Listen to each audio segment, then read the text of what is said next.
The prosecution finished its closing argument, and so let me inquire at this time. Mr. King, is there a closing argument on behalf of Mr. Holmes? Yes, Your Honor. All right, you may proceed.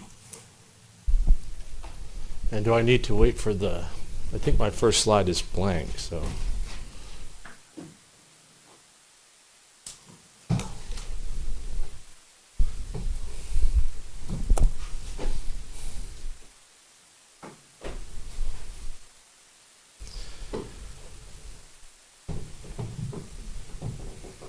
You know,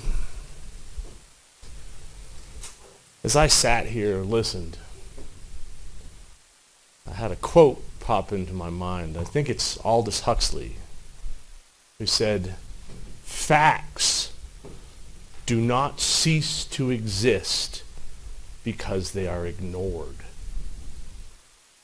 Facts do not cease to exist because someone wants to ignore them. Ladies and gentlemen, when you sit here for an hour and a half, and this guy talks to you as if Mr. Holmes isn't mentally ill at all, you need to ask yourself, what does the evidence show? Where's the proof that he's not mentally ill? When this guy stands in front of you and talks about statements that were made by Mr. Holmes and attributes logical meaning to those statements, you need to ask yourself, who said this is the case? When the very doctors that he's asking you to base your opinions on contradict what he is saying.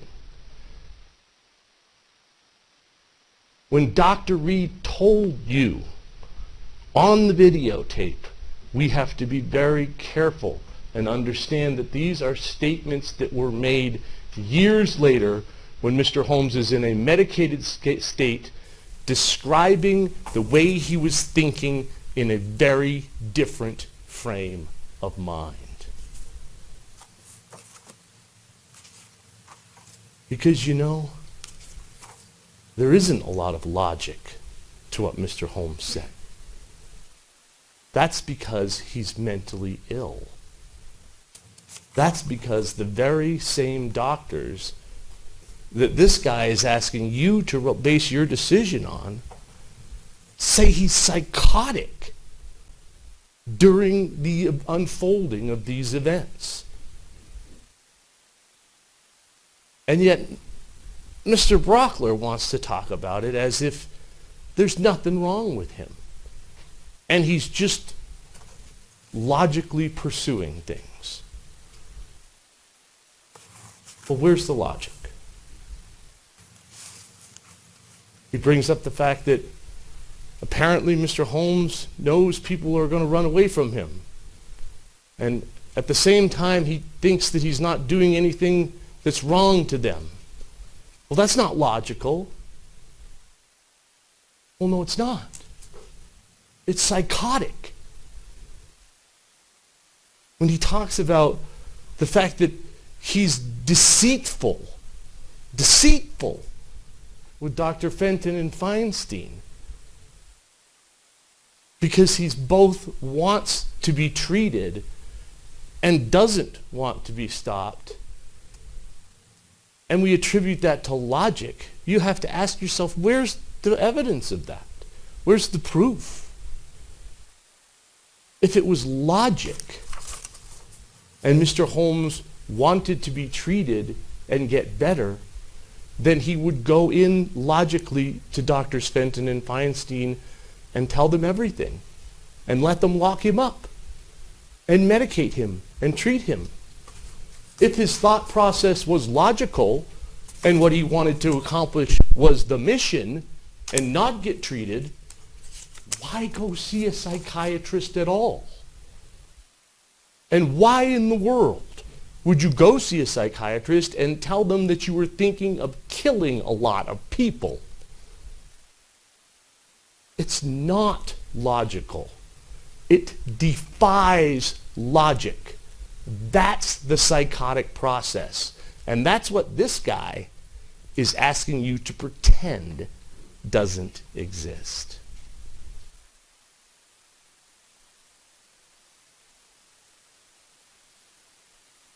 At the beginning of this case, I stood before you several moons ago, and I said, we are in pursuit of the truth. And we remain in pursuit of the truth. And we have presented you with evidence so that you can decide what you think. And we have endeavored to not manipulate that evidence, but to present it to you whole cloth so that you could consider it for what purposes you see fit, rather than picking and choosing different portions and misconstruing their meanings.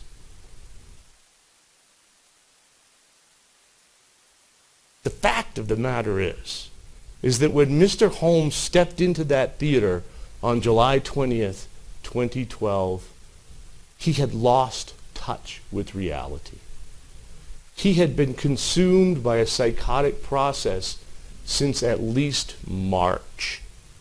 He was suffering from a mental disease that he'd had for more than 10 years. And when he walked into that theater, the evidence is clear that he could not control his thoughts, that he could not control his actions, and he could not control his perceptions. The psychotic process had obscured his ability to think about things the way that we do, the way that Mr. Brockler wants to attribute to him. And the doctors have told you that that delusional process cannot be separated from him. It's part of his being. It's part of the way he perceives reality and thinks and makes decisions. And you cannot divorce the mental illness from this case or from Mr. Holmes, because the mental illness caused this to happen. Only the mental illness caused this to happen, and nothing else. So to stand here and pretend like Mr. Holmes is not mentally ill is misconstruing the evidence. And it's not fair to you or to Mr. Holmes.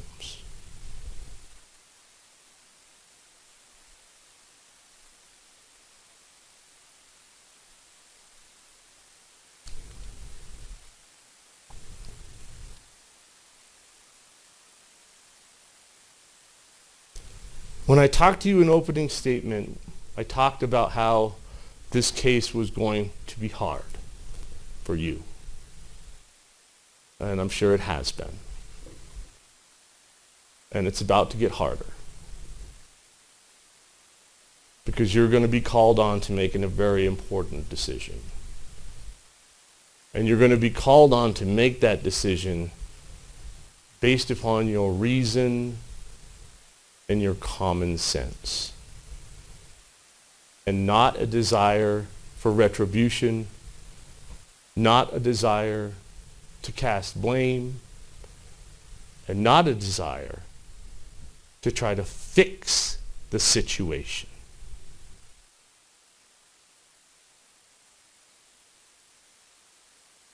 In opening statement, I described a flood of emotion and passion such that no one can escape it.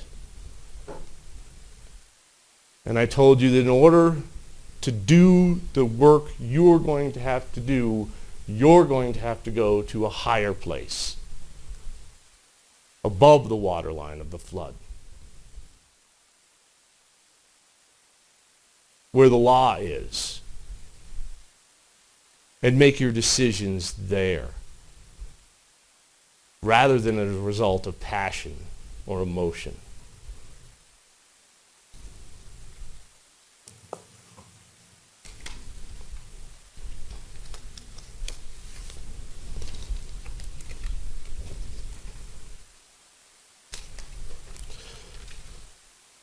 This is not an act of free will. This is not a conscious choice made by a rational mind. That's not what was operating here. And that's not what the experts have said. In opening statement, I said to you that all I would ask you to do is accept reality. And at the time I said the prosecution may not choose to accept this reality because it's inconsistent with their purposes. And it appears from Mr. Brockler's argument that that's the case. Overruled. Members of the jury, please remember that these are the arguments that counsel are making. Counsel's closing statements are not evidence, but they're entitled to make arguments. So the objection is overruled. Mr. King, you may proceed. Here in the fortress of the law, here is the space that you will make this decision. This is the place, and the time is now. And it's going to take strength.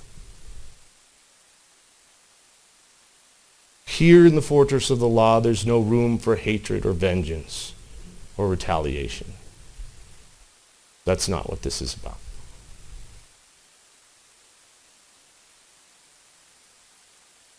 Because much of the evidence that you've heard, as I predicted over the past weeks, is uncontested by us. We're not throwing stuff at the wall and seeing what sticks. We accept the case. We do not contest the evidence from the theater. We have not contested the evidence from Mr. Holmes' apartment, or his computers, or his car, or his iPhone, or his iPod, or anything else relating to the acts around the shooting, other than what his mental state was. So you need to ask yourself, why did we hear all of that then? What purpose was there in presenting all of that evidence? Maybe there's a legitimate purpose that I don't see. But for something that is not contested in any way, it appears like it may be to get at your emotions, to pull your heartstrings. And I hope that you can see that that's something that you need to guard against.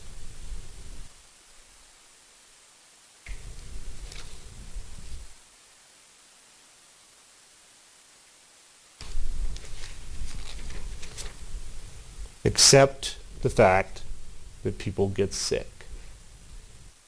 We in this country seem to be in denial about mental illness, and that denial seems to persist. If things are going to change, that's going to have to change. And now is the time, and this is the place, and you are the people.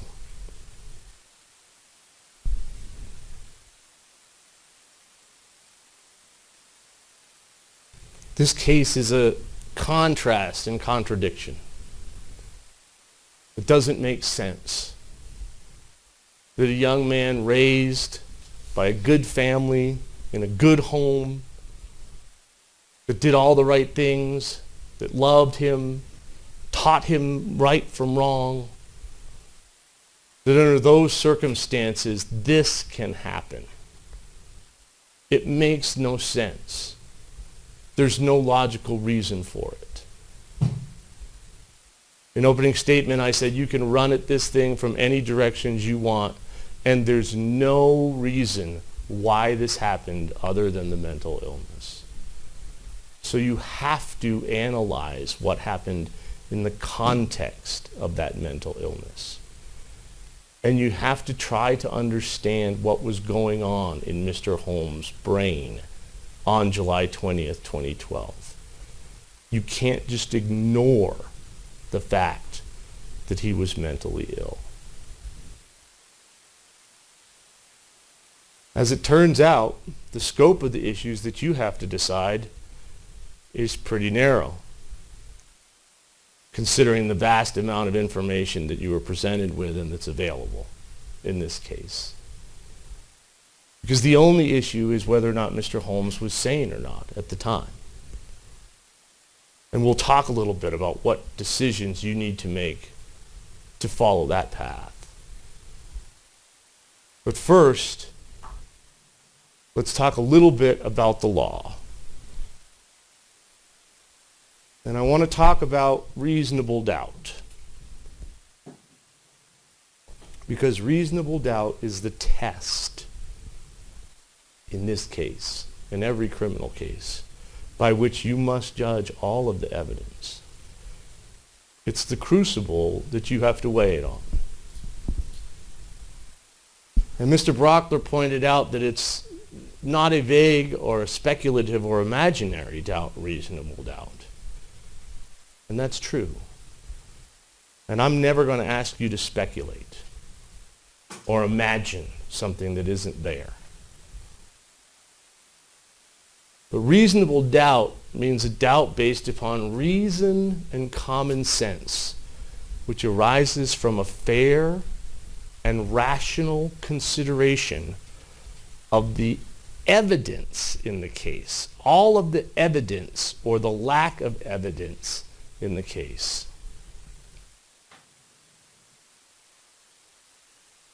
Reason and common sense are the tools that you have to use.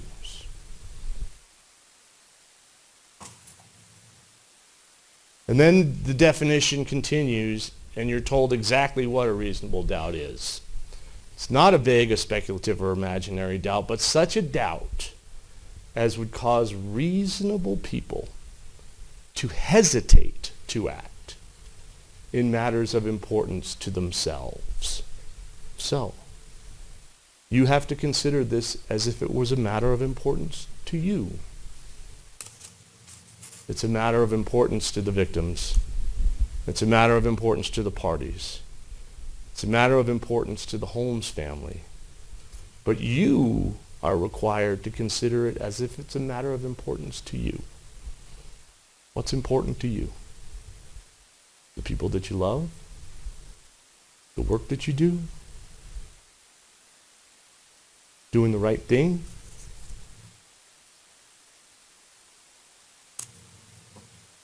The decision you're making here is different than the decisions we all make every day out there. Because here, in the fortress of the law, there's no room for mistake. Out there, if you take a job and you decide, I thought this was going to be a great job. I thought it was going to be wonderful, but I don't like it. You can quit the job. If you find someone that you think is great and you decide that you want to become involved in a relationship with them, but it doesn't turn out the way you thought, you can break up. You can get divorced. There are ways to fix mistakes in the real world. That's why we don't make decisions beyond a reasonable doubt in the real world. But here, Mr. Holmes gets one chance, one jury, one decision. And that's why you've got to be sure when you make that decision. Because there's no second guessing.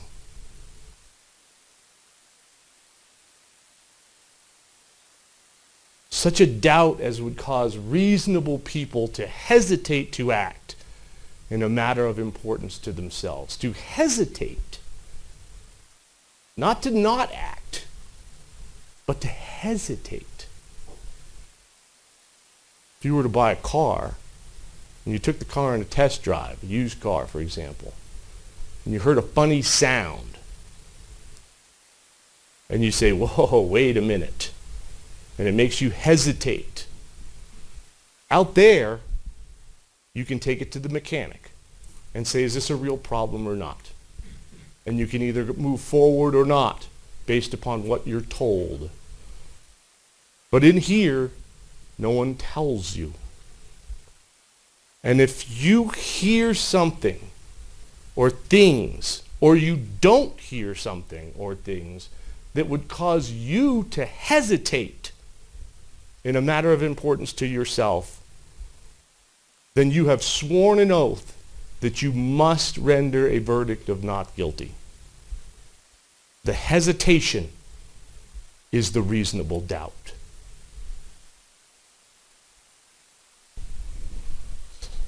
And in this case, the burden of proof, as in every case, is on the prosecution. They have to prove what happened. And they have to prove to you beyond a reasonable doubt, beyond that point of hesitation in a matter of importance to yourselves, that Mr. Holmes was not insane at the moment he walked into the theater. Not on March 26th, not in May, not in June, but on July 20th. They have to prove to you that his mental processes were such that that the psychosis that the doctors have all said he was suffering from did not obscure his ability to make a distinction between right or wrong.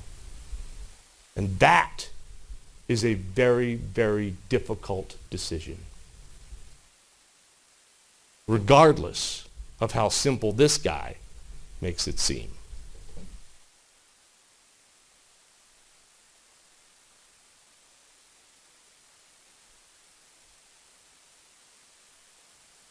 This is probably too small to read. But what this says is that in this case, a separate offense is charged in each count. And I want to be clear. Mr. Holmes was insane. That's the verdict that I am asking you to render. That's the right verdict, in my opinion. That's the verdict that the evidence points to. Yes.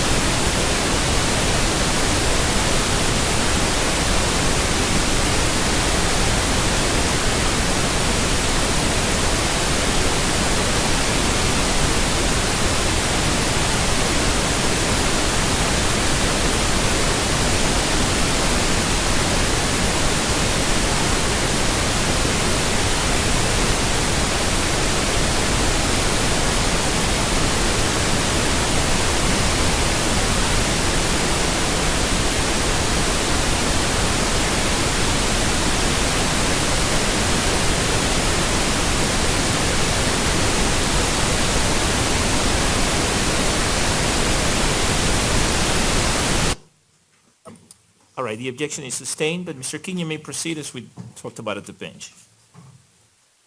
Thank you, Judge. That's a valid objection. Because it's not what I think the verdict should be that matters. And it's not what Mr. Brockler thinks or says the verdict should be that matters. It's what the evidence shows that the verdict is and what's been proven to you beyond a reasonable doubt.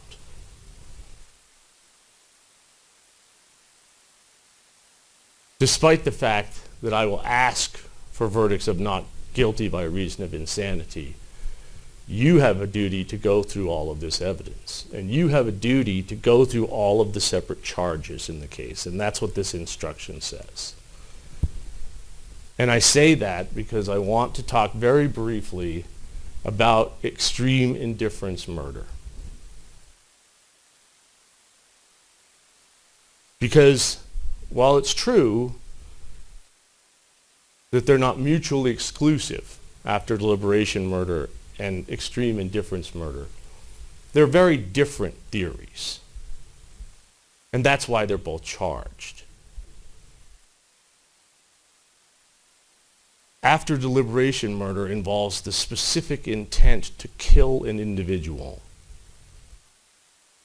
That individual doesn't have to be the same person that ends up being killed, but there must be specific intent and deliberation, meaning the exercise of reflection and judgment about the specific intent to kill an individual. That is very differently than extreme indifference murder. The classic example of which is shooting blindly into a crowd. They're not mutually exclusive, but they're very different things, and they require very different kinds of evidence, and you're required to analyze both for every count.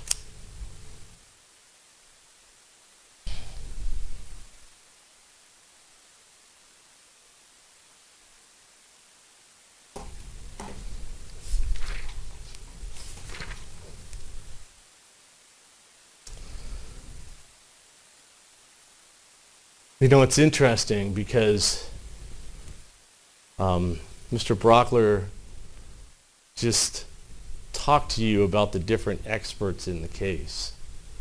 And surprisingly, or not so, the experts that the defense called are all criticized. Not for their opinions, not for the work that they actually did on the case, not for the substance of their testimony, but for how they wrote their reports, or how they used grammar, or when they did what, or in what order.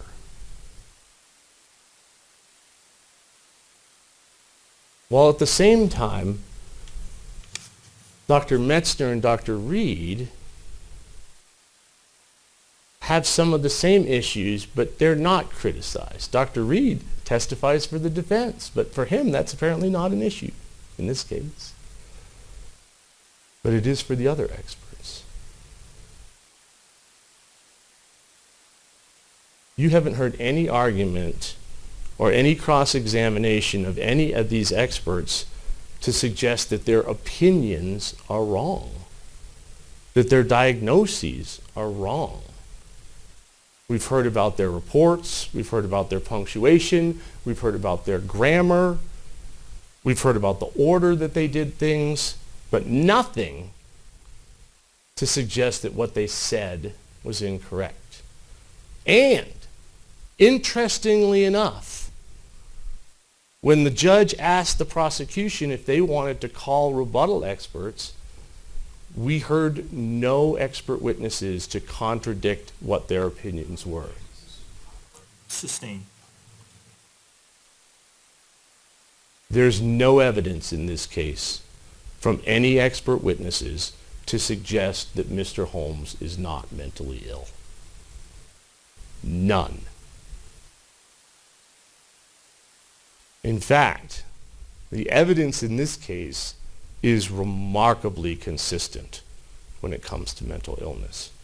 Extraordinarily consistent. And that's what every one of these experts told you. Dr. Metzner, Dr. Reed, Dr. Woodcock, Dr. Gurr. All told you that, as well as Dr. Manguso and Dr. Hanlon.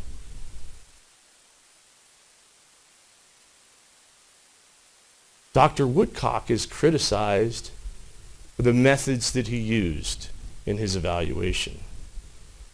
But he reached the exact same diagnostic result as Dr. Metzner. They took different paths, but they got to exactly the same place. They have the same formulation about what's going on here. Dr. Reed actually bought my matching paint analogy. You remember his testimony where he said, I think you're right. We all think it's red. None of us think it's yellow. All of the doctors have diagnosed Mr. Holmes with a schizophrenia spectrum disorder. All four of them. All four of them have indicated that he began to show signs of mental illness years ago. All four of them have indicated that this is a very serious and chronic and long-standing mental illness. All four of them have pointed to the beginning and the emergence of delusions in 2012. And all four of them have indicated that there is no indication that Mr. Holmes is faking or malingering mental illness whatsoever. So when Mr. Brockler stands in front of you and talks about Mr. Holmes being deceptive, that flies in the face of every bit of evidence that you've been presented with. And he's asking you to conclude something that's supported by none of these experts at all. And you need to bear that in mind, because you have to base your evidence not on speculation, but on evidence that you've heard from this witness stand.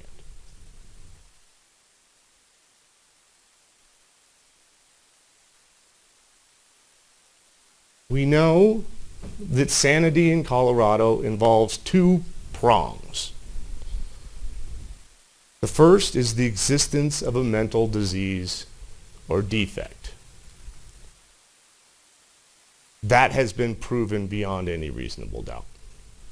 And the fact that Mr. Brockler wants to stand here and pretend that's not the case doesn't change anything. All of the experts have said that Mr. Holmes is very seriously mentally ill, and that mental illness affected his thoughts, his perceptions of reality, and his ability to control and understand his behavior. And they've all said that that must be taken into consideration in this analysis.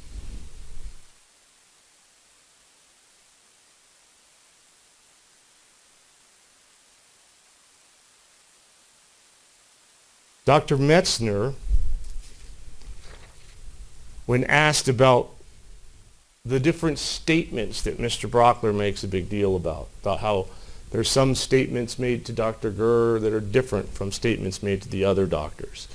And there are some statements made to Dr. Reed that are not made to the other doctors, or vice versa. Dr. Metzner said, "In my opinion, malingering has been ruled out based upon not the inconsistencies, but the consistency demonstrated in his presentation over time as documented in numerous records that have already been referenced." And he talks about the psychological testing.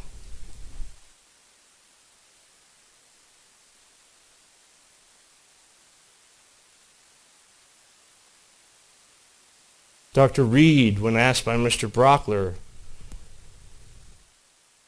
can these tests be beaten? Are you saying that these are infallible tests? Dr. Reed says, there are not perfect tests, but there are a lot of them. The bulk of them, the quality of interpretation of them, the combining of them with corroborating information, and the overall impression that I have and other people have had with him suggests there's a very, very low chance. Is it possible that we could be fooled by everything? I suppose that's possible. And Mr. Brockler says, have you heard of that before? And Dr. Reed says, no, not with this bulk of care given to it. Now, there are some inconsistent things that have been said. That's true of everybody. But I don't know any reasonable examination. I just can't think of any reason to believe that malingering is even a marginally significant part of this case. So when Mr. Brockler stands before you and tells you that Mr. Holmes is deceitful in the inconsistent statements that he makes, you have to ask yourself, where is the evidence to support that? Or is that just something that Mr. Brockler is making up?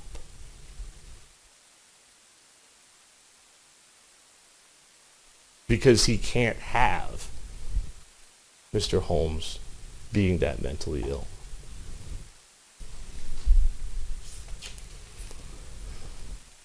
These experts were cross-examined ad nauseum as to form, but never to substance. And that should mean something to you. Because if there was anything wrong with their opinions, if there were contradictions to their opinions, you would have heard them.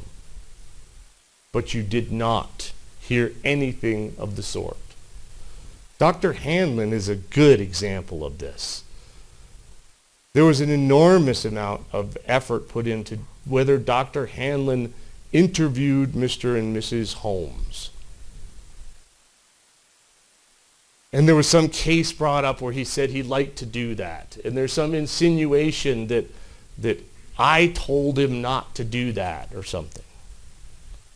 You know, I wish I had set up that interview immediately, had I known that would be the entire substance of the cross-examination. Had I known that would make a difference. Had I known that videotaping would make a difference. I wish I would have told Dr. Gert to videotape. But it never came up. That's what she said. She said, they didn't suggest it to me one way or the other, and neither did I. I told them that it was a good idea in some cases and a bad idea in others. And that was the end of it. I wish that she had videotaped it. I make mistakes. I am imperfect. I am probably not as good a lawyer as Mr. Brockler is. But I am not here trying to fool anybody. I'm here presenting you with the truth so that you can decide.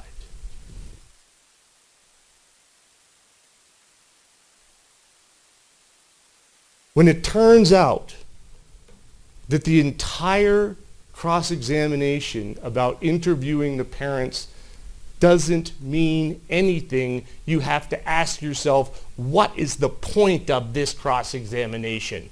What is this telling me? Yes, Dr. Gert couldn't interview the parents until later in the case due to her schedule. There's nothing devious about that. She was able to give us questions to ask, and we asked them and delivered the answers to her. Answers that turned out to be 100% consistent, she said, with what she found out when she actually did interview them. And she said she found out that they knew nothing about what was going on with Mr. Holmes. So whether or not she interviewed them or not turns out to not matter at all to her opinions. So why all the time spent cross-examining her on that? Because when you can't cross-examine on substance, you cross-examine on form. It's smoke and mirrors.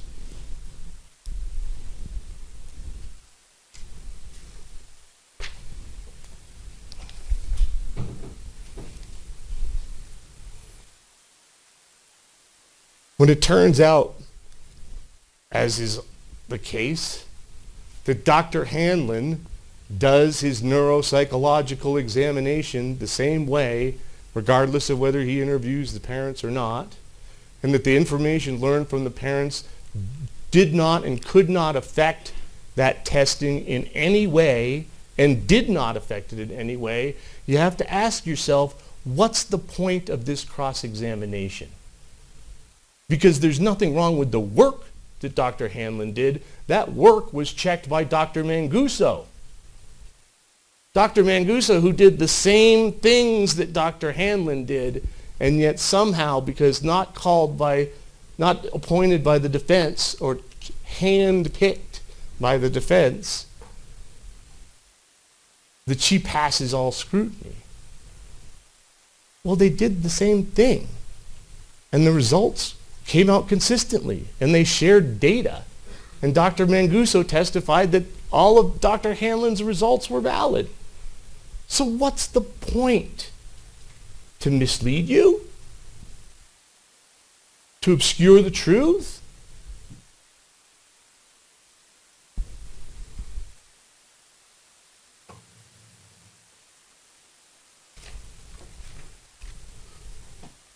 The importance of diagnosis. First, let's talk about this testing. Because this testing is significant. And this testing, all of the psychiatrists said was significant. And that it contributed to their opinions. And that it was entirely consistent with what their opinions were. That Mr. Holmes was not faking his mental illness. There's both performance validity testing done in the neurocognitive arena to show that Mr. Holmes gave full effort and tried in all of his cognitive tests, so that that decline in IQ is not feigned or made up. That's what the validity testing shows. There's also symptom validity testing done, which he passed with flying colors, without any indication that he malingered at all. And yet, in spite of all of this overwhelming evidence from all these sources, that Mr. Holmes is consistent and not faking his mental illness, Mr. Brockler seems to be suggesting to you that he is. Based upon what evidence? Or is it just something he's making up?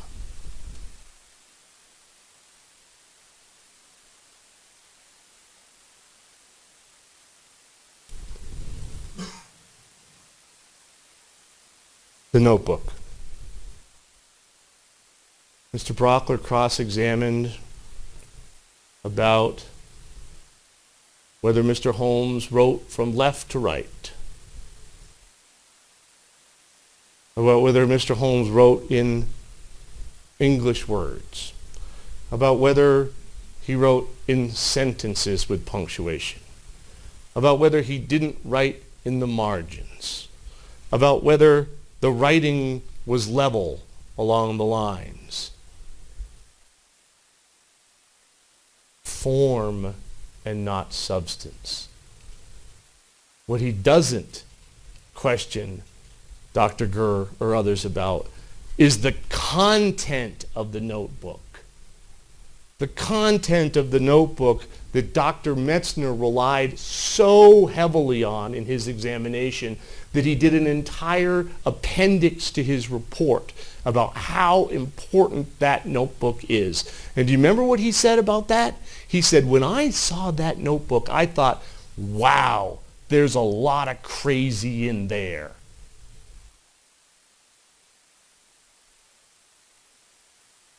When we ignore the content for the form, that is a problem. And you should be asking yourself, does this make me hesitate?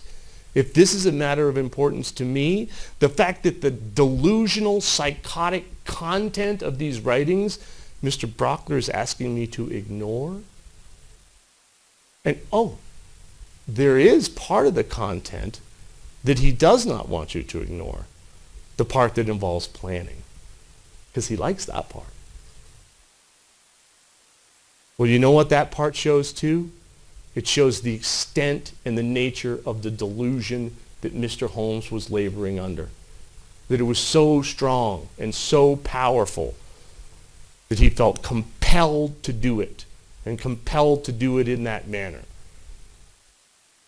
You've heard over and over and over from witness after witness after witness that psychotic people can plan, and that the ability to plan and carry on everyday activities is not an indication of whether someone is mentally ill or not, and it's not an indication of whether they're being consumed by delusion, or can differentiate right from wrong, or reality from unreality.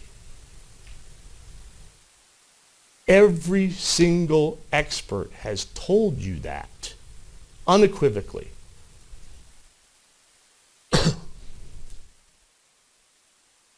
The fact that he's able to ride his bicycle, the fact that he's able to go to class, the fact that he's able to feed himself and drive a car are not relevant considerations in this case.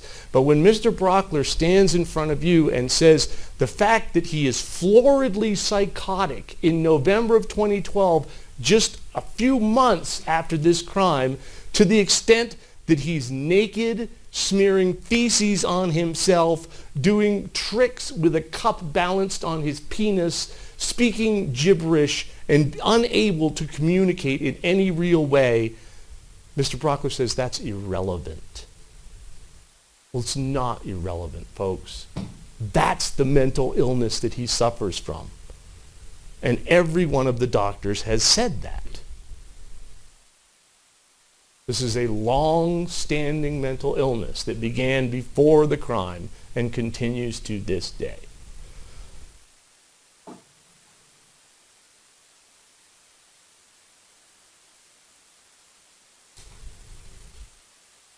So what were their conclusions based on that? What is the evidence of mental illness in this case that all of these experts have relied upon? You've heard that schizophrenia spectrum disorders are characterized by those following psychotic symptoms: delusions, hallucinations, disorganized thinking, speech, behavior, and negative symptoms. And these are all psychotic symptoms. These are all psychotic illnesses. That's why they're in the chapter of the DSM that Dr. Gurr helped write, called Schizophrenia Spectrum Disorders and Other Psychotic Illnesses. That's why diagnosis is important in this case. Because Mr. Brockler is right, in one regard, that what's important is how the mental illness affected Mr. Holmes' behavior and ability to think and understand reality. That's what's important.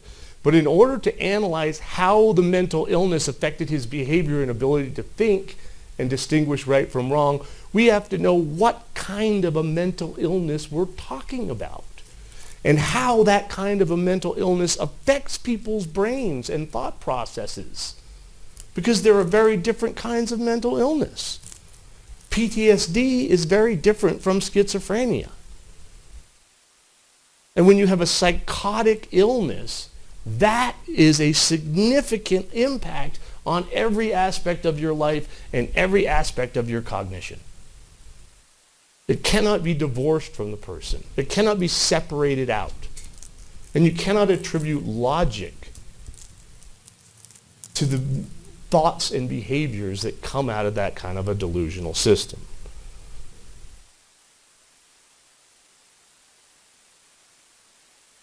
First of all, schizophrenia is a disease. And I include in schizophrenia schizoaffective disorder and schizotypal personality disorder. They're all part of the same family. As Dr. Reed says, they're all red.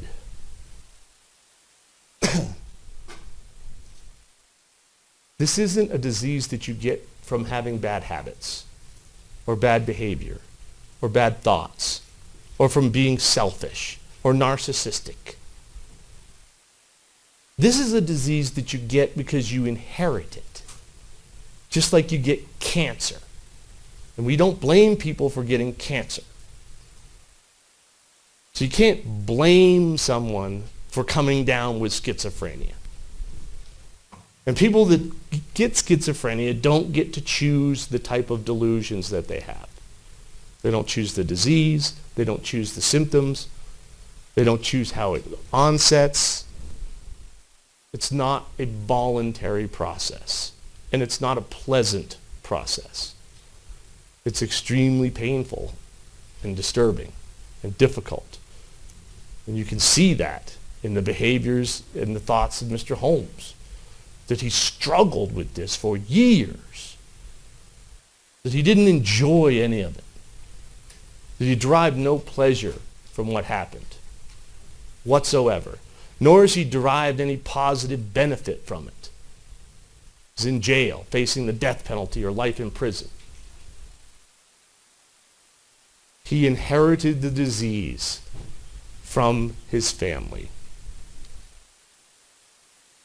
Now we know that you don't automatically inherit the disease just because people in your family have it, any more than you automatically have a heart attack just because people in your family have heart disease. But the susceptibility is inherited. And we know as a fact, and these are facts, this is not something that I'm making up. It's the truth that Mr. Holmes is genetically loaded for mental illness, for psychotic mental illness. He's got it on both sides of his family. Both of his grandfathers are perfect examples. They both were hospitalized multiple times for psychotic mental illnesses. His grandfather on his father's side got it first when he was in his early 20s, which is characteristic of when people have their first break with schizophrenia. We know for a fact that his aunt, who is the fraternal twin of his father, was diagnosed some 30 years ago with schizophrenia, with schizoaffective disorder. We know that she suffers from delusions. We know that she's been completely disabled by this mental illness for the past 30 years and that she collects disability and is unable to work.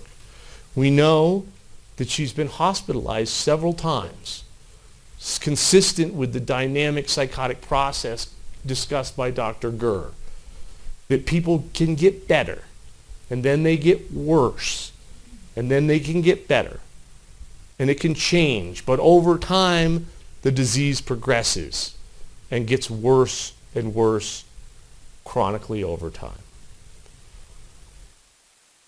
We know that his aunt has been treated by antipsychotic medications.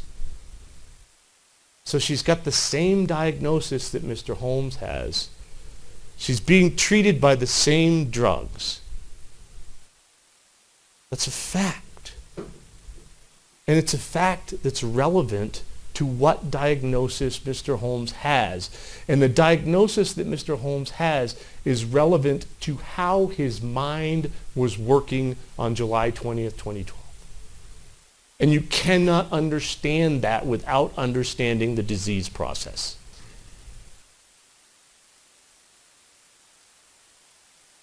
We know from all of these experts that there's something called a prodromal period, which is an early onset of this disease.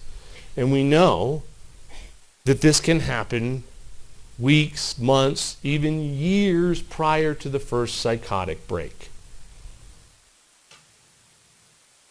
The record is abundantly clear with the fact that Mr. Holmes has been struggling with this disease for years. From the time he was in 6th grade, he started feeling that he was different. We know that as an early child, in early childhood, that he was normal, that he met developmental markers, that he wasn't autistic at the time, is what the experts have said. That's how they ruled out autism. Because when you're autistic, even as a very small child, you have these kind of social problems. And he did not. He was socially interactive. You heard from Dr. Gurr that there are videotapes of him playing with his friends, that there's reports of him participating in sports from his coaches and his teachers, of having friends and being interactive. But something changed. Something changed, and his parents noticed something was off, and they took him to counseling.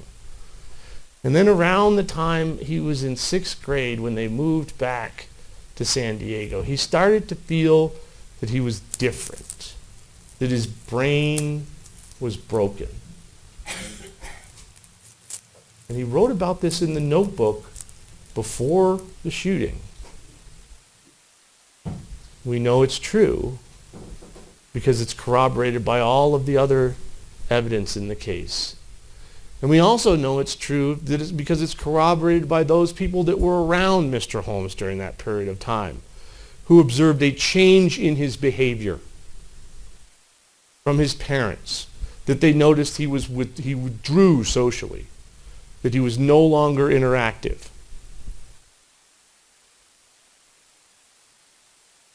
He began to have thoughts about suicide. And granted, the suicide attempt in the ride in the car with the piece of cardboard, realistically, was he going to die from that? No. But what's the psychiatric significance of it? The psychiatric significance is that children of that age don't think about killing themselves. It doesn't even cross their minds. That's alarming. That's a red flag. That's what these experts have told you. Dr. Metzner and Dr. Gurr both told you that. And then they take him to counseling again with Mel Lipsy. And we know he's telling the truth about this because he writes about Mel Lipsy in his notebook.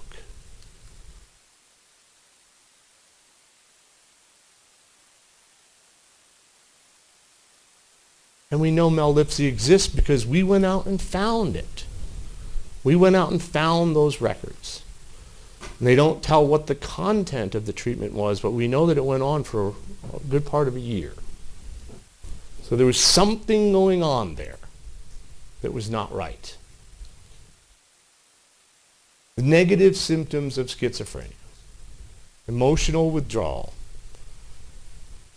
social withdrawal, silence, paucity of speech, it's been called. Alogia, I think is the word for it.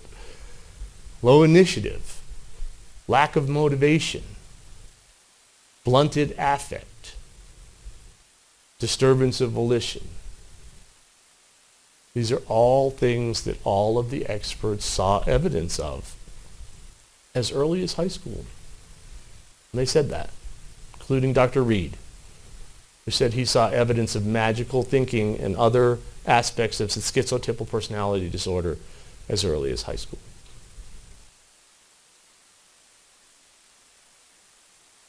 Here's Mel Lipsy. This is consistency. This is truth. Mr. Holmes wrote it in the notebook, and it turns out that it's true. He even got the name right. Mel, last name unknown. And what does he say in the notebook about it? Does he say anything that helps himself? Family therapy with Mel revealed nothing as to not appear weak amongst family. Was a kid at the time, parasuicide, mother noticed, asked what happened, replied, paper cut. No further investigation, clean bill of health. Decided to dedicate life to killing others so I could live. From middle school. Middle school.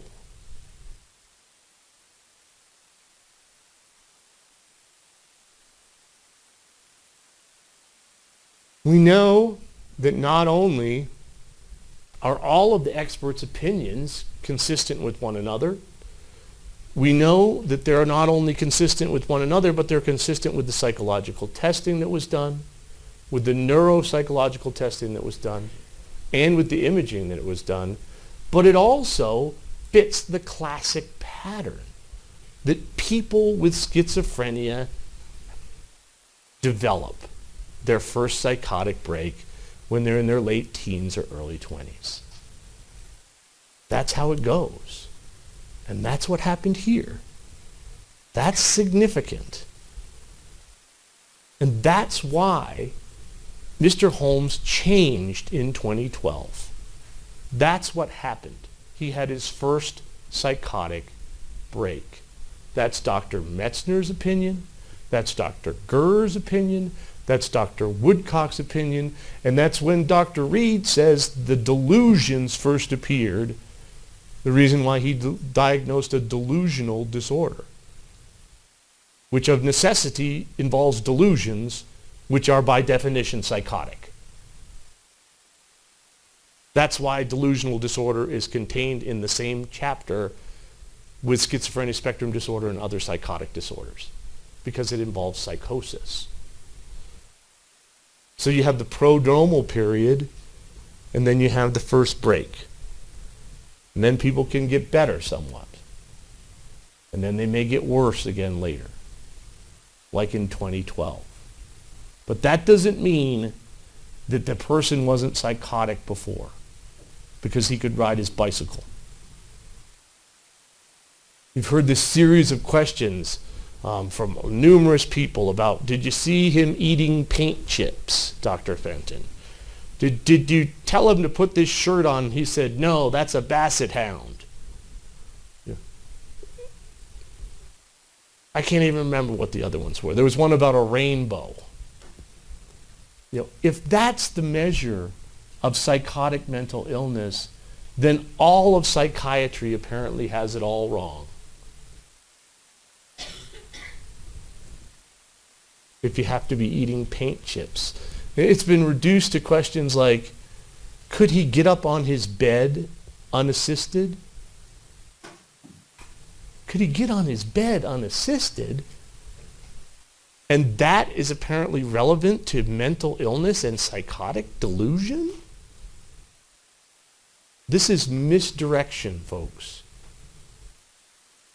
This is an attempt to muddle the issues, because the psychotic illness is clear and evident, and the truth. We talked also, and we have talked a fair amount, about the thoughts or intrusive thoughts or impulses to kill other people that have occurred sometimes a long, long time ago, even when you were a child, right? Right. How far back does the human capital idea go? The idea that I will get some value for killing a person. Since graduate school. Just research. Yeah. Since graduate school. That's when it changed. That's what they all say. That's what Mr. Holmes says. And how do we know what happened and that there's validity to this change? Because he was being seen by psychiatrists throughout this period. Now there's some contradictions in here. Why didn't he tell everything? Why did he even go? And I talked about that. How if logic were the consideration, what he did makes no sense at all. But he did it nevertheless. And they are professionals, and they recorded what their observations were. And this was not a brief contact. This was over the period of 4 months. There are phone calls, there are numerous email messages, there are prescriptions written, and there are numerous appointments where these issues are discussed, both with Margaret Roth, the licensed clinical social worker, especially with Dr. Fenton, and then eventually the last 2 visits with Dr. Feinstein as well. And what did Dr. Feinstein tell you was the most important consideration? We really thought that he was on the verge of having a nervous breakdown, of having a first psychotic break of some kind. That's what these professionals thought. That's a fact. It's not something I'm making up.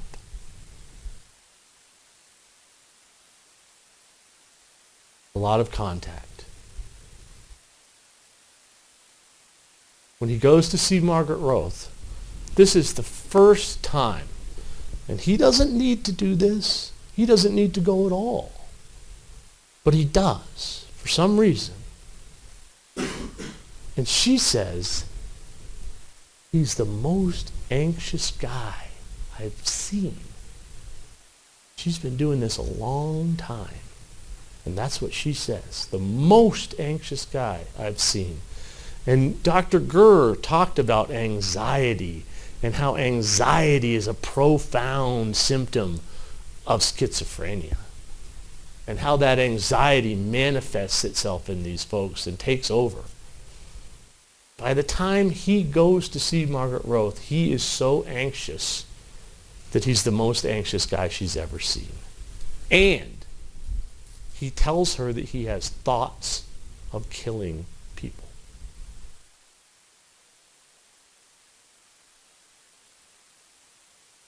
That's significant.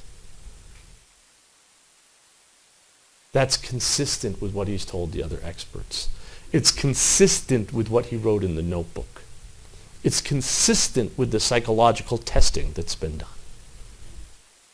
It all fits together like a puzzle. And every piece goes in the right place. Dr. Fenton sees him for the first time. The first time he walks into that office, March 21st. And she identifies him as having a psychotic level of thinking. That's a fact. He's already psychotic on the 21st of March. He's saying things that don't make sense, and she identifies it as psychosis because that's what she's trained to do. She's a psychiatrist who's been in practice a long time. Even on that early date, she considers an antipsychotic medication. Now, there's a lot of talk about what the side effects of this medication may be and why someone might not want to take the medicine due to the side effects or what those possible side effects were. Dr. Reed talked about weight gain and restless legs and sleeping problems. Well, doctors don't prescribe medications for their side effects. They prescribe medication for the direct effects. And the direct effects of antipsychotic medication is that it helps to control psychosis. They wouldn't have considered an antipsychotic medication if he wasn't psychotic. That's the truth. That's a fact. What does he write in the notebook? Prevent building a false sense of rapport, speak truthfully, and deflect incriminating questions. Speak truthfully and deflect incriminating questions. Now, counsel made a big deal about this in his argument, about how Mr. Holmes was deceitful and deceived people about these things. How he went out of his way because he knew that the people would know that what he was doing was wrong. The people in the theater and the police and the people that he's buying the equipment from would know. He knows. Well, he knows that it's illegal. Every one of those arguments that Mr. Brockler talks about how his planning was hidden and he tried to hide from other people what was going on, and he didn't tell his parents That all relates to it being illegal. But illegal is not the standard in Colorado. That is misdirection, folks. That is misconstruing things. The standard is morally, what did he think? From a societal moral perspective. And the fact that he was trying to hide things from the police is abundantly clear. I concede that. He knew what he was doing was legally wrong, but that's not the test. When you're presented with these arguments, ask yourself two questions. First of all, what evidence is this being based on? And if there's no evidence behind it, then it's speculation. And you may not base your decisions on speculation here in this room. You must base your decisions only on evidence. And if you find there is some support in the evidence for that, ask yourself, what difference does this make to the determinations that I have to make? Or is this intended as a distraction? Look at the birdie over here.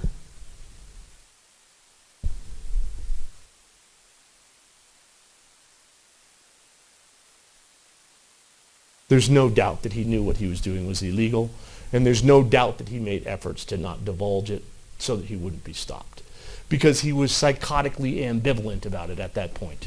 That's a symptom of the mental illness, that you want to be fixed, and at the same time you don't. That's it. Through all of these interviews with these experts, he talks about this struggle going on between these two parts of himself. And that's consistent with schizophrenia. That's how it works. And you can't just try to apply logic to that, because it's not logical.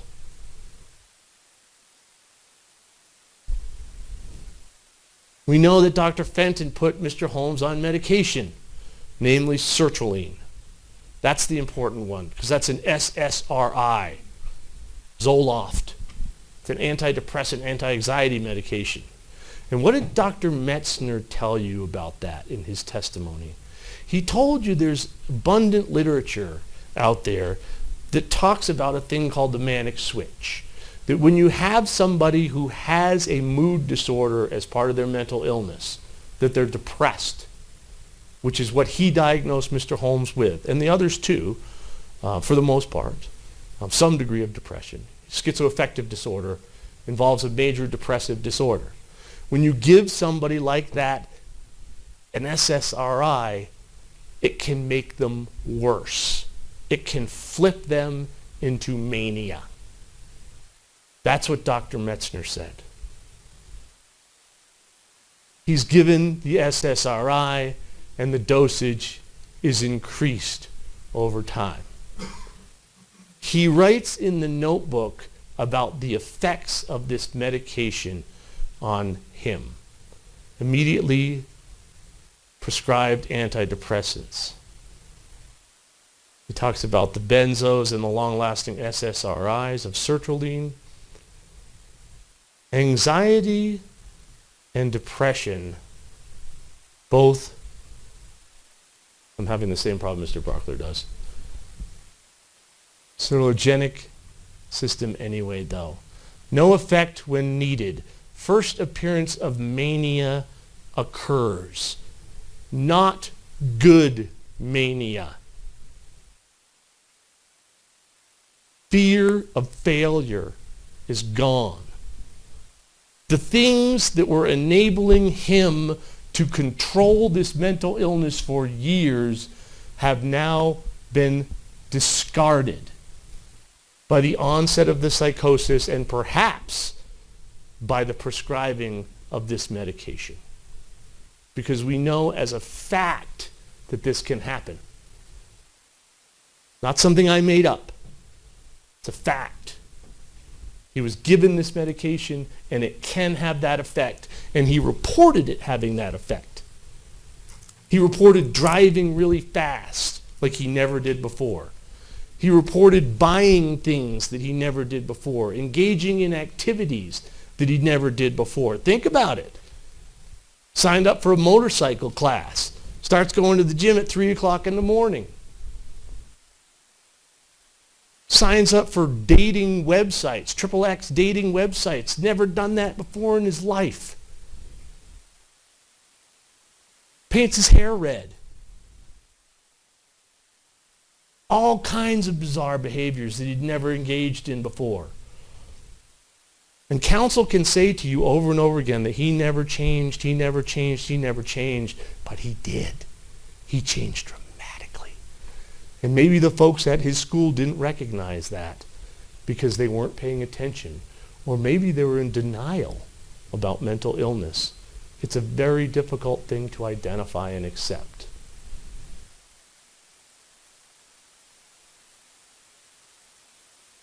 There's the sertraline on the right. There are 4 pills left in the bottle that's found in Mr. Holmes' apartment. You've got the pharmacy receipts when he picked that prescription up. You do the math and check my math. But if my math is correct, he took that last dose of sertraline on the 22nd of May. Not early in May like Mr. Brockler said, but late in May, on the 22nd of May, right before he almost ran out.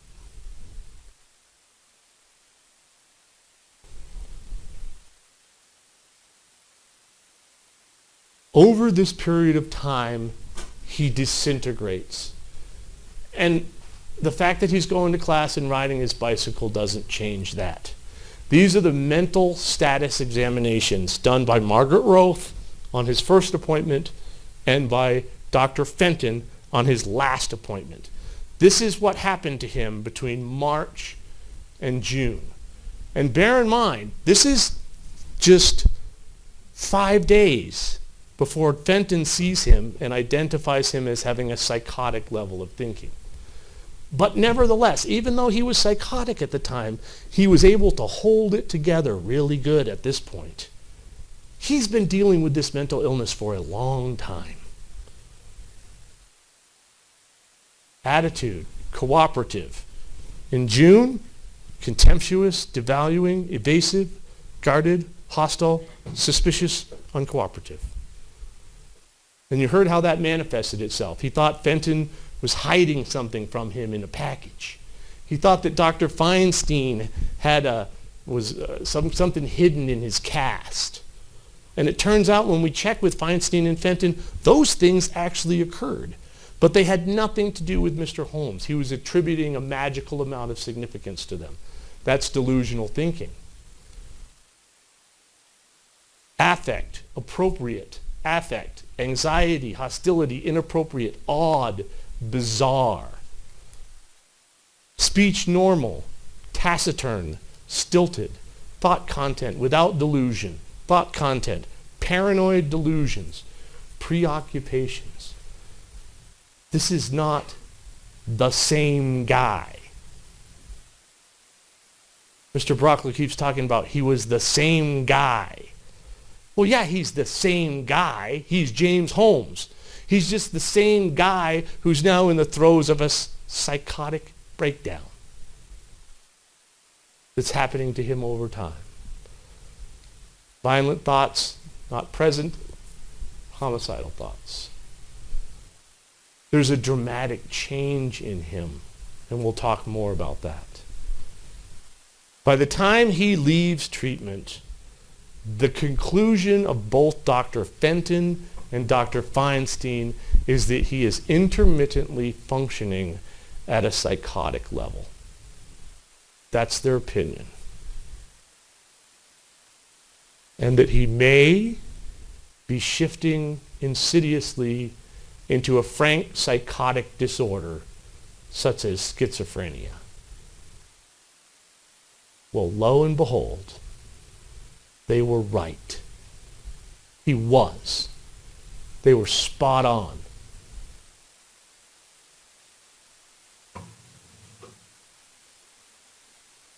Hallucinations. I was seeing weird shadows. Tell me about that. Well, I'd be in lab and there'd be like a flickering in my peripheral vision, and then there'd be like shadows moving with nothing causing them.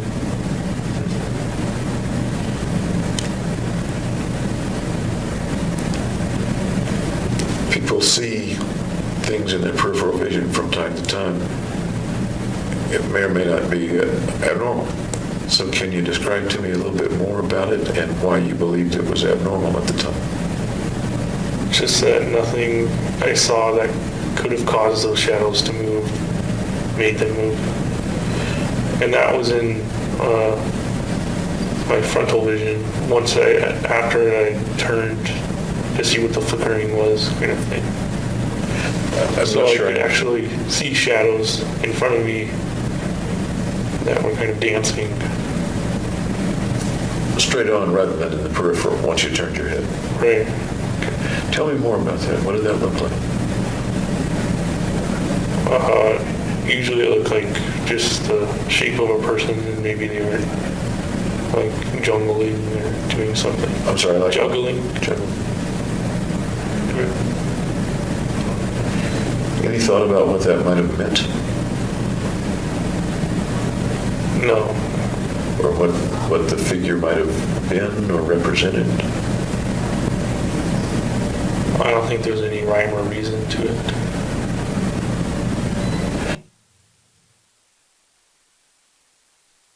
He writes in the notebook, quick fleeting movements in peripheral vision, kind of like a light flicker. Other times, dark splotchy movement in peripheral vision, like a crow or a beetle, began a year ago. When gaze shifted to identify movement, no source is present. He talked to Dr. Woodcock about hallucinations, visual movement without cause, in undergraduate school. Flashes to the side. Never sought help for it. He talked to Dr. Gurr about seeing shadows in the lab, the same lab he talked to Dr. Reed about. He also talked to her about seeing flickerings in his peripheral vision earlier on. These are progressive symptoms, folks. They're different over time because they're different over time. They're not always exactly the same. But that doesn't mean they're not happening. He reports them consistently to numerous different experts. And he minimizes it. And the doctors have said that he minimizes his mental health symptoms. He doesn't exaggerate them. He doesn't make them up. He minimizes them because he doesn't want people to think that he's sick. And they've all said that that is a manifestation of psychotic illness. And that's very, very common. That it's something that people do not want to accept. Delusions. Every doctor talks about the delusions beginning in March. And they all talk about this Gmail chat. In this Gmail chat, Mr. Holmes talks about killing people for the first time with someone else. That's what he tells everyone. He tells everyone that this is the first time he brought this up. He tells Dr. Woodcock that. He tells Dr. Reed that. He tells Dr. Metzner that. And he tells Dr. Gurr that. And what does he write in this Gmail chat that no one is privy to? As Mr. Brockler said, this is unedited. This is his communication with the woman that he is in love with that's completely 100% private. And what does he say? Life is priceless. You take away life and your human capital is limitless. This is the beginning of the delusional construct. This is it coming to light for the first time. And this is a psychotic thought process because he tells all the experts, once I said it, it made it real and it had to be done. And Dr. Metzner and Dr. Woodcock and Dr. Gurr have all indicated that that is psychotic thinking and characteristic of a schizophrenia spectrum disorder. That once something is spoken, it becomes real. Nobody thinks like that. That's not reality. When I say something, it doesn't become real and inevitable and must happen. But that's the way Mr. Holmes was thinking way back in March of 2012. There's no doubt. That's evidence, not something I made up. That's evidence, according to every single one of these experts, of his psychotic mental illness beginning, the delusional construct beginning. He writes about the very same thing in the notebook, human capital. He talks about it with the experts. He writes about it in the galactic colonization writings. It's consistent throughout. And you know what, folks? It's not true. When you kill other people, you don't increase your self-worth. Nobody thinks that. That's not a philosophy. There's a lot of talk about philosophy. There's no philosophy that says when you kill other people, it increases your self-worth. It's in the galactic colonization writings. And the galactic colonization writings are also evidence of disorganized thinking, according to Dr. Metzner and Dr. Gurr and Dr. Woodcock, as well as the notebook. Not only delusion, but disorganized thinking. What about this? In November of 2012, Mr. Holmes jumps off his bed at 3 o'clock in the morning for no reason in the world. He tells Dr. Gurr that he thinks somebody is going to catch him, although he doesn't know who that is that's going to catch him in the trust fall, even though he's locked in his cell all by himself all day long. Folds his arms across his chest and kind of falls backwards there, and then it's acting like an insect kind of on the ground. He tells folks, I'm trying to keep it all together. The systems, all the systems. I do not know that you're real. That was Russell Martins from Classifications that testified to that for you. He rams his head into the wall. He's giving strange responses. The next day on the 12th, he is giving confused answers about I don't know where the water is. He's rolling around like a log in his cell. Nurse Pagan probably gave the best descriptions of him being frozen on the floor with his arms locked into a position. That's catatonia.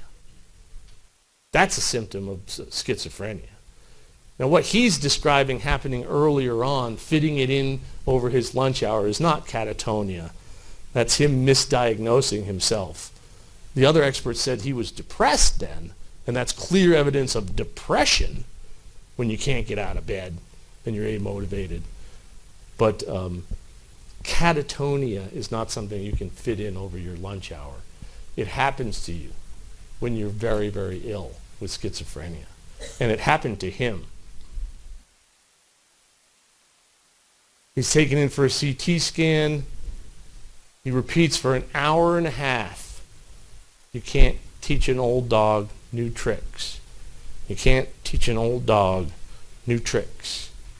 That's called perseveration. It's disorganized speech. It's a symptom of schizophrenia. He's given an IV. And let's be clear about this delirium thing, okay? First of all, the experts testified that somebody in Mr. Holmes' condition, a 24-year-old physically well young man otherwise, given the blood work he had, would not be likely to develop a delirium. And you heard one of the experts talk about people that go on hunger strikes for much longer periods of time, and they don't develop delirium. He's given IVs when he goes to the hospital this time. He's given an IV before he goes in the jail. He's given an IV in the jail the next day before he goes to the hospital. He's given another IV in the ambulance, and he's given a third IV when he shows up at the hospital. Dr. Caldwell, who sees him first, who says he's talking gibberish, says that he's responsive to him, but not talking in a way that makes any sense. Not consistent with delirium. Delirium waxes and wanes and it involves disorientation. Delirium doesn't make you smear your poop on yourself. Delirium doesn't make you hear voices from all kinds of different people. Delirium doesn't give you catatonia. Okay? There's no doubt that if there was any delirium at all, which the doctors from Denver Health Medical Center say is unlikely in their opinion, it cleared up very, very quickly. The behavior that you saw in the jail is psychosis. The psychosis preceded any metabolic disturbance. He's taken to Denver Health. He's experiencing, he says, 8 different voices are talking to him. He's able to identify the gender of the voices. By the time he gets to the 19th, after he's been there for 4 days on antipsychotic medication, that's when he tells Dr. Weintraub that the shadows were still bothering him last night, that they wouldn't leave him alone, and they kept pestering him. And when we looked at that surveillance video, you can see him doing exactly what he told Dr. Weintraub he was doing. That's hiding under the sheets from these shadow people. This is after he's been on antipsychotic medication for 4 days, and he's doing significantly better. When he first arrives there, he's just repeating shadow point over and over and over again. He's given Haldol, and that improves him somewhat. He's able to respond to Dr. Dr. Caldwell, but does it in not in English, in gibberish. But I'm sorry? Thank you.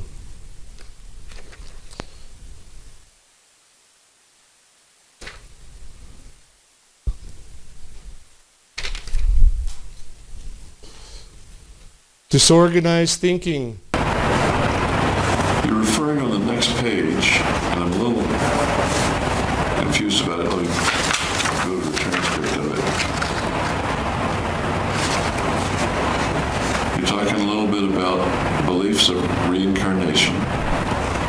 In practice, however, this is yet to be possible. And the complexity of such a venture in immortalizing a matter arrangement that is amenable to changes on matter around it is daunting. That's a bit confusing to me. Does that ring a bell with you at all? I thought if a person was reincarnated, they'd have to be into a conscious state. It makes no sense. And this is when he's in jail writing in those writings. Makes no sense at all. It's psychotic. It's disorganized. His behavior around the crime is disorganized too. After his arrest, he appears disoriented. He overloads the magazines.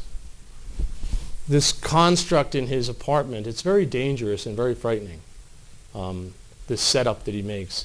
But there's some disorganized nature to it. There are 3 different activation devices. One is this tripwire, which doesn't activate when you open the door. It's not in the way of the door. It's placed at this bizarre angle away from the door and up so that you can see it when you shine a light on it. And when they send the bomb robot in, it contacts the filament and it doesn't work. It doesn't do anything. What are the 2 other activation devices? Well, they're both done by remote control, right? And so the one that's in the kitchen is activated by the remote control that he puts in the box of the radio-controlled car, right? To replace the remote control from the car. And he puts the boom box in the dumpster with the car, and the boom box is supposed to come on at 12:30 in the morning playing loud music, and somebody's going to go through the dumpster and find the box with the toy in it, open it up, take out the remote control, and manipulate the remote control, which is supposedly going to set off what's going on in the apartment. Well, the remote control is line of sight, like the remote control on your television, right? Where's the dumpster? It's totally around the corner on the opposite side of the building. Can't work. Doesn't work. Where's the other remote control? It's right there on the table in the apartment. In order to activate this, you have to point it and push the button. But it's left right there. So he constructs this elaborate, frightening construction, but instead of using a timer or a fuse or just throwing a match in there, he comes up with these initiation devices that can't possibly work and are bizarre. It's disorganized thinking, folks. Dr. Gurr told you, this is not the behavior of a 24-year-old graduate student with almost 130 IQ. Picking staples out of under the table, picking up pieces of paper and playing games with them, playing hacky sack with your sock. It's childlike behavior. It's disorganized behavior. Well, I became more disorganized. And,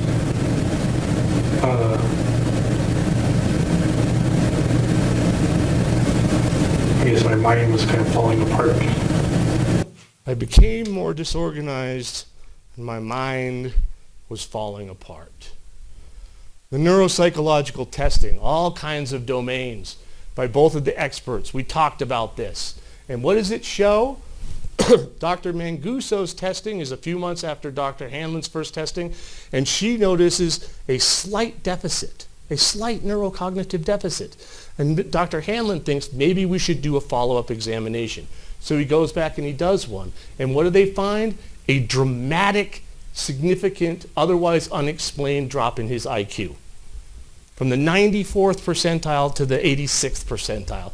He goes from having a superior intelligence to having high average intelligence, or even average in some areas. This is a frightening change over a close period of time. And what do we know?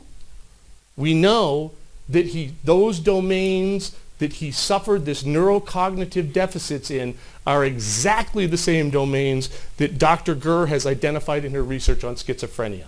It's the same areas of the brain that are affected. It's all consistent. And then we do an MRI.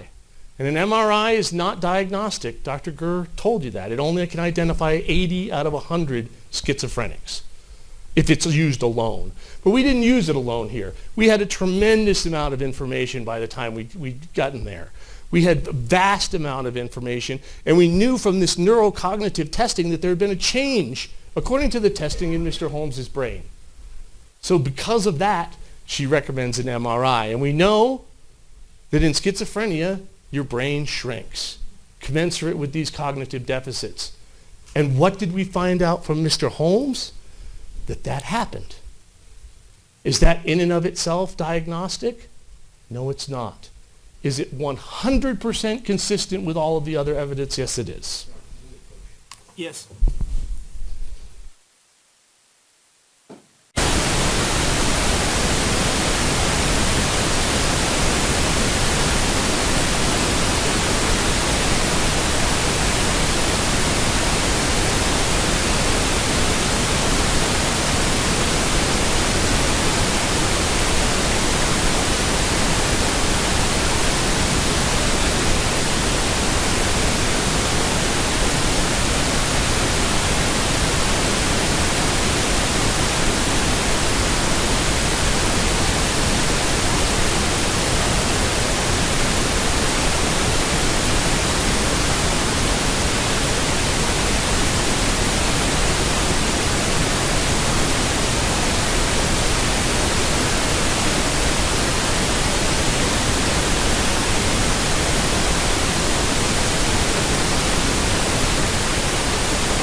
All right, Mr. King, you may proceed.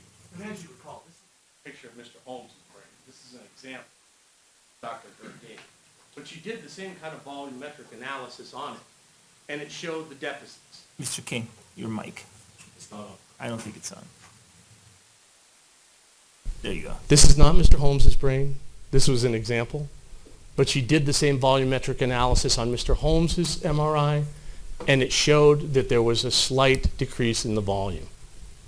100% consistent with the other findings.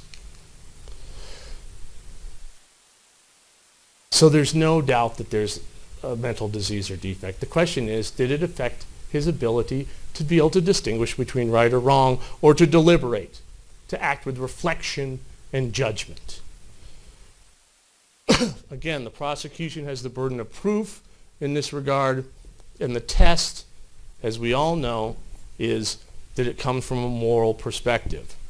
And you can recall that both, what's interesting is that there's a couple of problems. Despite the fact that Dr. Metzner and Dr. Reed are entirely consistent with Gurr and Woodcock in everything other than their sanity finding, there's a split of opinion on sanity. So let's look at what those issues are, because it's even more narrow than the other issues. They make their decision based on a very few factual issues, a handful of issues, each one of them. And if you recall, both of them, when initially questioned, said that they evaluated Mr. Holmes based upon a moral and legal standard. And if you recall, I objected when Dr. Reed said that and went to the bench, and the judge instructed you on the proper standard. So guess what? These forensic experts that are so knowledgeable about the interaction of the law and mental illness got the standard wrong.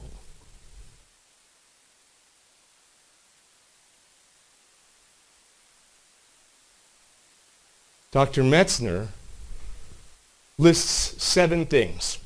The chat session with Gargi Dada means he knows what he's doing is wrong. Well, he says it's evil back in March, but that doesn't tell us anything about what happened after he's seriously decompensated a great deal in July.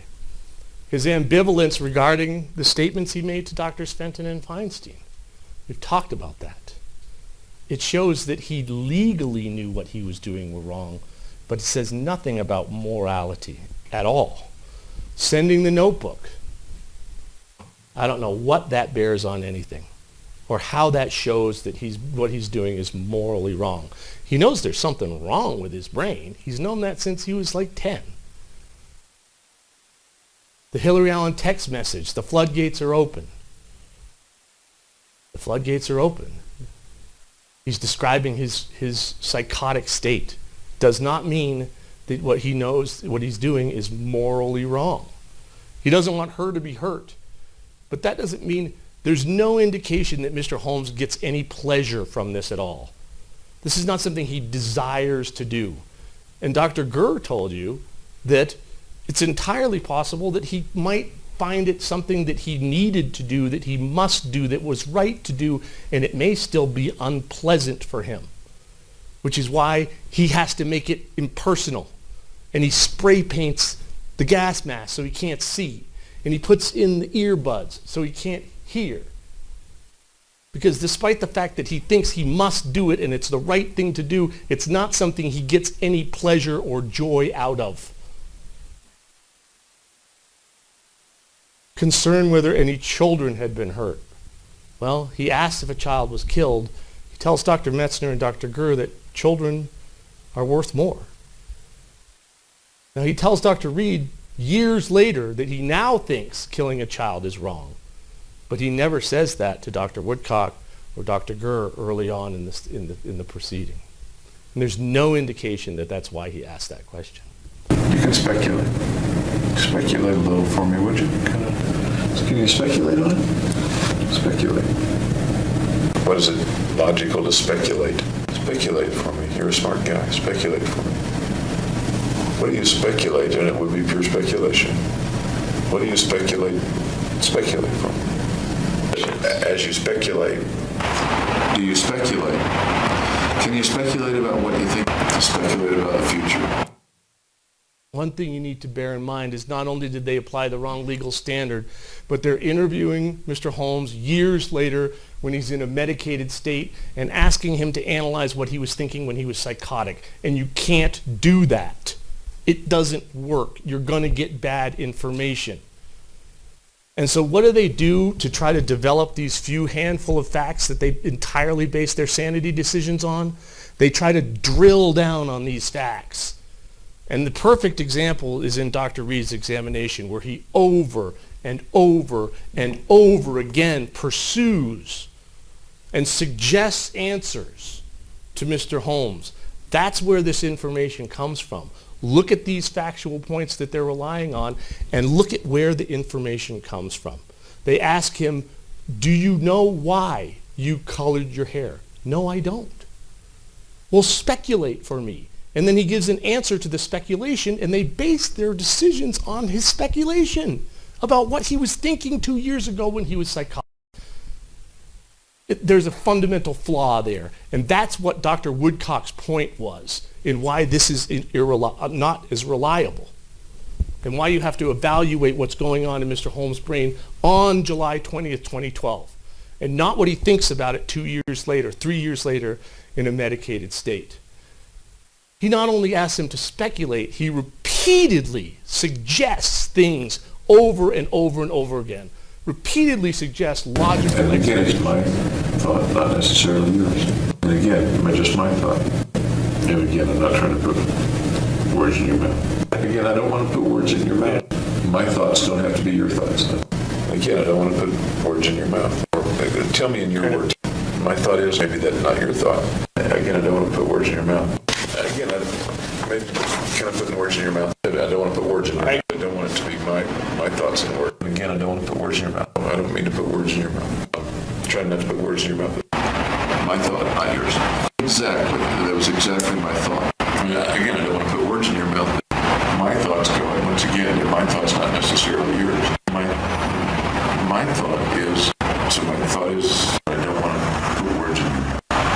Is that more Reed's mind and not Holmes' mind? And I don't want to put my No, I didn't feel that way. And here's what I'm thinking. That's taking my thoughts. And again, as I said before, I don't want to put words in your mouth. Sometimes I talk too much. Over and over and over again, we suggest the answers to Mr. Holmes, even though he doesn't remember what he was thinking about it when he was psychotic. And then we attribute meaning to those answers and base our sanity decision on it. It's flawed. He knew the shootings would be illegal. Yes, you're applying the wrong standard. His planning and practice were surreptitious. They were hidden. Yes, he knew it was legally wrong. You're applying the wrong standard. He planned methods of distraction and escape. Yes, he knew it was legally wrong. You're applying the wrong standard. And what about those methods of escape? Did they work out well? The cow trips are on the seat of his car. His passport's left at home. He's got a couple $100s in his pocket, but he doesn't do anything. Choose a method that would result in maximum deaths. Does that show he knows it's morally wrong? Quite the contrary. That shows he's so consumed by this delusion that he doesn't know that he's trying to maximize the number of deaths. Carried out the shootings methodically. He was on autopilot. He was following his plan, the mission. Doesn't say anything about whether he knew what he was doing was wrong from a moral societal perspective. He knew the victims would suffer and not want to be killed. He also thought he was doing them a favor, apparently. It's not logical. It's not a logical process. We can't attribute logic to it when it's psychotic.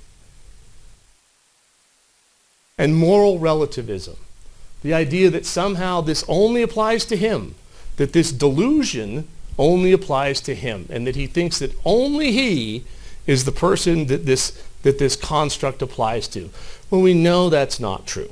Because when Dr. Reed talks to him about this, he tells Dr. Reed, no, I think it's an objective standard. Objective, not subjective.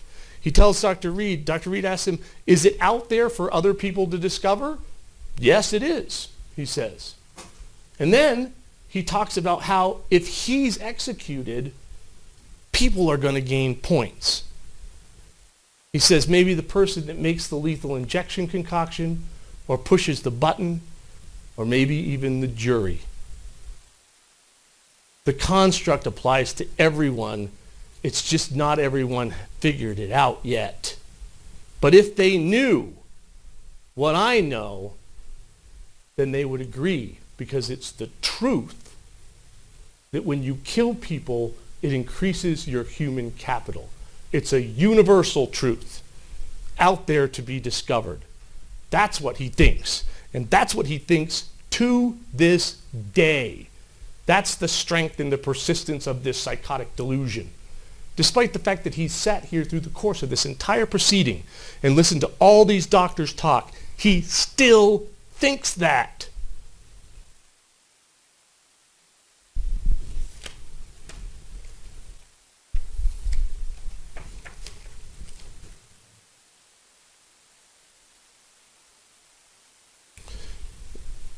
As opposed to Reed and Metzner, who focus only on 5 or 6 or 7 individual facts to base their entire decision about sanity on, Dr. Gurr and Dr.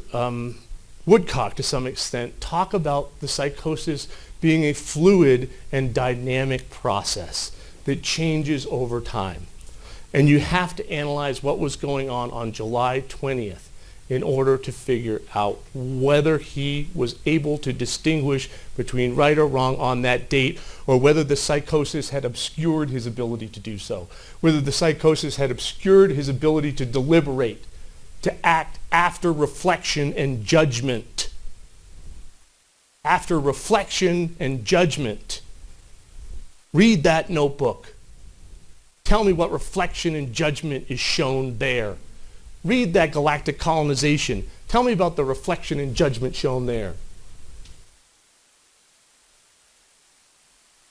We know that he's been fighting this since he was a kid. Struggling, he says, I have struggled for years and years. I have fought and fought, always defending against predetermination and the fallibility of man.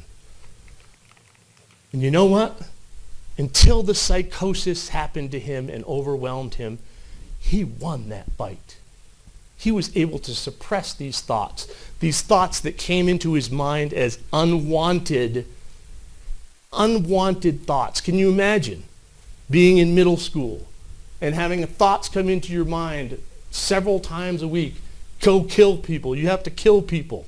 And that continues for year after year after year.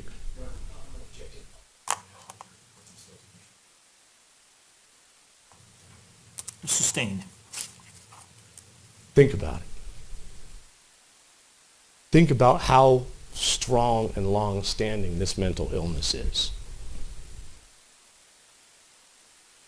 The beginning of the delusion, there's no doubt. All of the experts agree. He does poorly in his classes. He continues to go to class. He continues to get okay grades. He continues to turn in his papers. But the fact is, he doesn't succeed in graduate school. The thing that he's wanted to do his entire life and spent his entire life dedicated to, all of a sudden just doesn't matter to him anymore. And what? His classmates come in and say, you know what? Doesn't seem like he cares anymore. He's just not motivated. Well, he's not motivated because he rocked it in high school and rocked it in college, and now he can't rock it in graduate school anymore because it's different. No, he's not rocking it in graduate school because he's mentally ill. And these are symptoms of his mental illness. The social withdrawal, the lack of motivation, the lack of interest in subjects that used to interest you.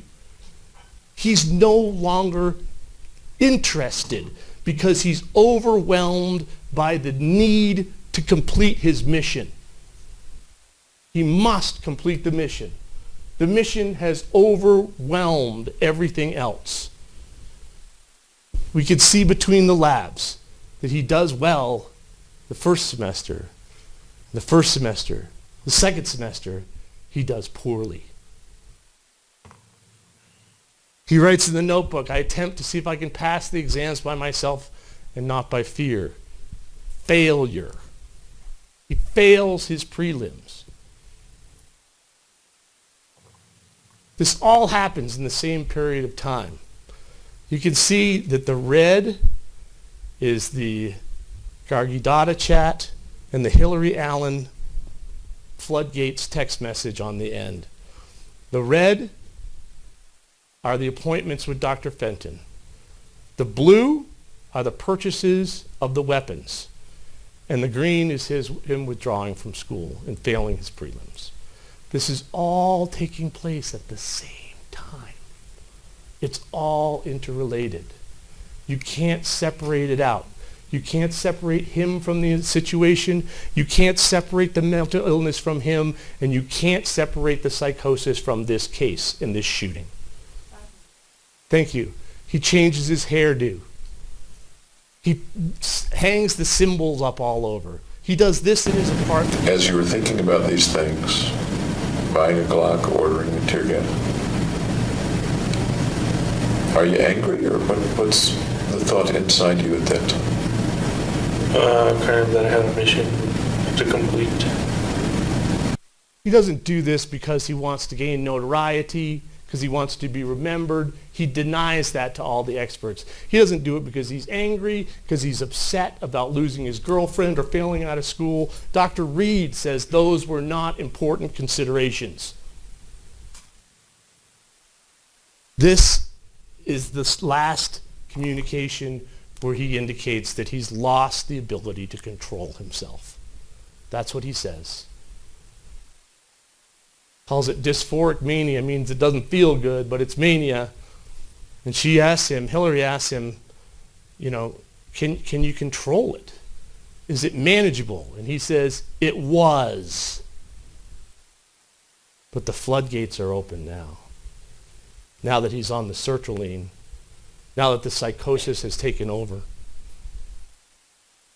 Love gone, motivation directed to hate, and obsessions which didn't disappear for some reason with the drugs. No consequence, no fear, alone, isolated, no work for distractions.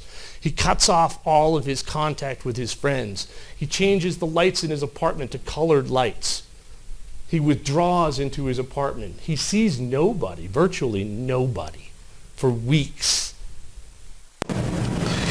You stopped seeing them at some point, and I'm trying to think of the order of the appointments.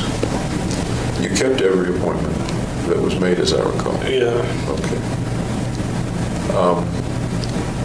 But at the last appointment, you communicated in some way that this was going to be the last This was the appointment. last one. Okay. Yeah. And as I recall, even left a little early. This is it. Is that accurate? Yeah, that's Okay. accurate. Why did you make that your last appointment?